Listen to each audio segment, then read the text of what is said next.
Erangel doesn't have much of a backstory. It's a vaguely Soviet, post-apocalyptic, dystopian, abandoned hellhole full of guns and homes to loot. And you and 99 strangers are jumping off of a burning plane right into it. Your parachute will ensure the fall doesn't kill you, but once you're down there, it's you against the island. 99 strangers are on the hunt for you and each other. Every single one of them wants to be the last one standing. Every single one of them wants to win. They loot homes as soon as they land, hunting for weapons and armor, scrounging the map to find anything that could be of use, looking down your sights as you open the door and a guy with a shotgun blasts you in the face. People have always wanted a Battle Royale video game, but it never happened. First came the original Teen Deathmatch Island Battle Royale. The Japanese book and movie told the story of 42 students dropped on a deserted island and forced to kill each other until only one was left.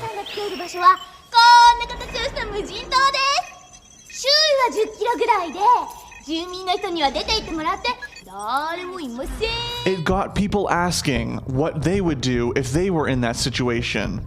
But the movie was not released in the West for years, leaving it an obscure cult classic.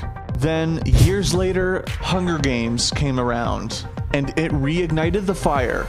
People wanted Battle Royale games, but no one was making them. But one person wanted it more than anybody else. Brendan PlayerUnknown Green. Brendan Green was not a game designer. He was an Irish photographer and web designer who followed the love of his life to Brazil. 2 years later, he was divorced and looking to get his life back on track. He made it back home to Ireland, and while living on welfare, Green discovered the games Arma and DayZ. For those who don't know, Arma is a hyper-realistic military shooter known for the scale of its combat, its attention to detail, and graphic fidelity. Also known for being the foundation for an incredible number of mods, many of which were spun off of into their own games. DayZ is one of the best known Arma mods, which use the hyper-realistic combat mechanics to simulate a zombie apocalypse.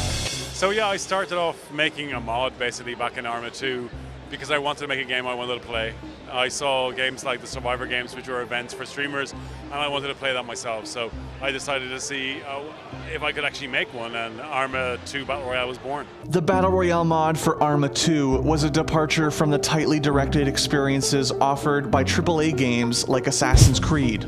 Green was not interested in those types of games. He wanted something looser, something grittier, something that gave you the freedom to show what you would do in a battle to the death. As DayZ broke free of Arma and became a standalone game, other developers took notice of how popular Green's mods were in the niche Arma community.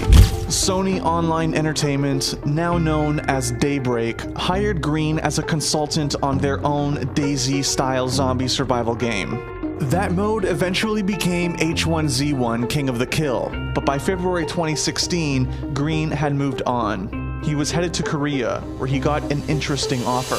Chang-Han Kim, a Korean game designer working for Bluehole, wanted to make a Battle Royale game. He was inspired by DayZ, but when he researched the Battle Royale format more and more, he kept coming across Green. And less than 1 month later, he was Bluehole's creative director. Development moved fast.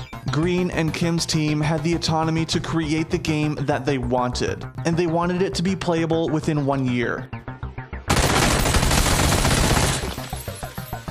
The game started its development in early 2016, and the plan was to follow an early access schedule. Green and Kim wanted to get the game in customers' hands fast for a low cost, and keep improving it over time.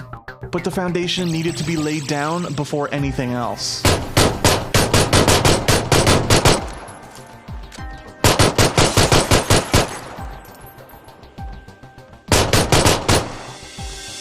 The team made a small game. 1 map, 1 mode, a handful of weapons were added after the launch, but from the day it was released on early access in March 2017 to today, Battlegrounds has been the same game. However, when it first came out, there wasn't quite anything like it. Sure, Green's mods were still out there, but mods are never quite as popular as standalone games. Battlegrounds was a breath of fresh air amidst the high-budget, lavishly produced shooters on the market. It was messy. It was tense.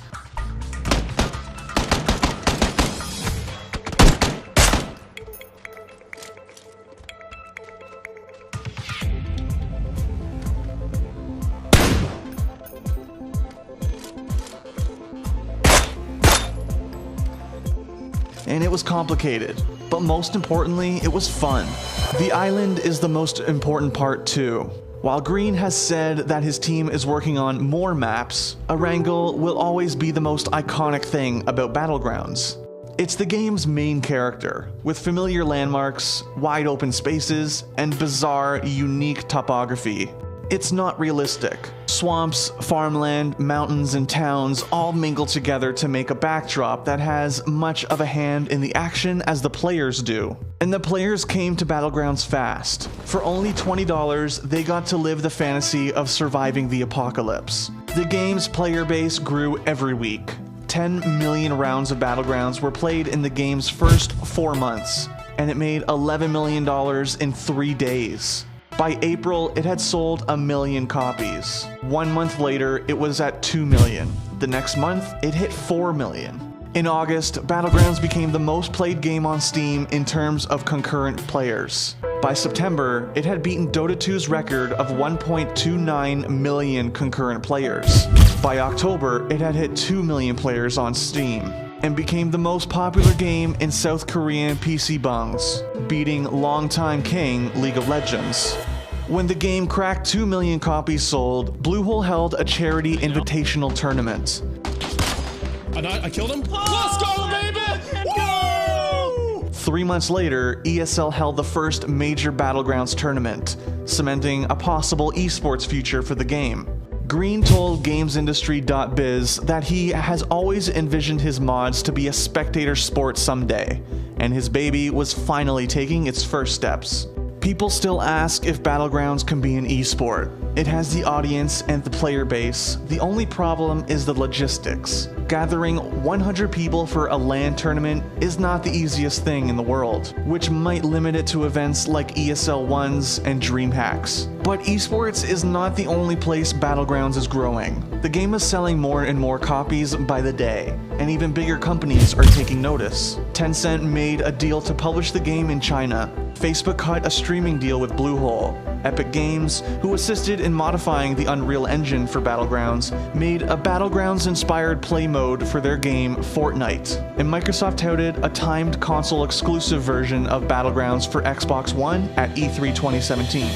We can't wait to bring PlayerUnknown's Battlegrounds exclusively to Xbox One later this year, with an update for Xbox One X enhancements shipping with the final version. Battlegrounds' future is bright. There's no sign that the game will stop growing anytime soon, and with imitators starting to crop up, that just gives Battlegrounds more chances to innovate and be better than the competition. Battlegrounds is the beginning of a new video game genre, and no one saw it coming. Thanks for watching.